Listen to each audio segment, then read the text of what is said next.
નમસ્કાર દર્શક મિત્રો, પાટવી ગુજરાતી ન્યૂઝ ચેનલમાં આપનું હાર્દિક સ્વાગત છે.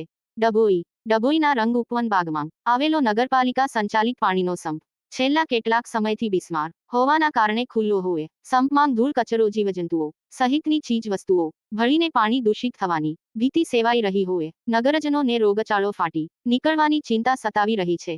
ડભોઈ નગરના રંગ ઉપવન સરદારબાગ ખાતે નગરપાલિકા સંચાલિત ડભોઈ નગરની 15 ઉપરાંત સોસાયટીના 2000 જેટલા નગરવાસીઓને પાણી પૂરો પાડતો સંપ છેલ્લા કેટલાય સમયથી ઉપરના સ્લેબ સહિતનો ભાગ તૂટી જવાથી બિસ્માર હાલતમાં છે.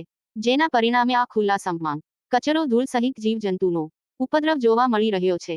નગરના વિવિધ વિસ્તારના લોકોને રોજિંદાપણે નગરપાલિકા દ્વારા આ જ સંપનું પાણી ફાળવવામાં આવતું હોય હાલ ચોમાસાની ઋતુને ધ્યાનમાં રાખી નગરજનો રોગચાળો ફાટી નીકળવાની દહેજત વ્યક્ત કરી રહ્યા છે. નગરપાલિકા તંત્ર દ્વારા આ બિસ્માર સંપ ની બાજુમાં જ નવા સંપનું નિર્માણ થઈ રહ્યું છે, પરંતુ તે કાર્યરત થતાં હજુ પણ કેટલોક સમય નીકળે તેમ છે. ત્યારે હાલ કાર્યરત આ ખુલ્લા સંપમાંથી નગરજનોને ફાળવવામાં આવતા પાણીના પરિણામે રોગચાળો ફેલાય તે પહેલા ખુલ્લા સંપની સાફ સફાઈ સહિત સંપને નેટ કે પ્લાસ્ટિક દ્વારા ઢાંકવામાં આવે તેવો સૂર નગરજનોમાં ઉઠવા પામ્યો છે.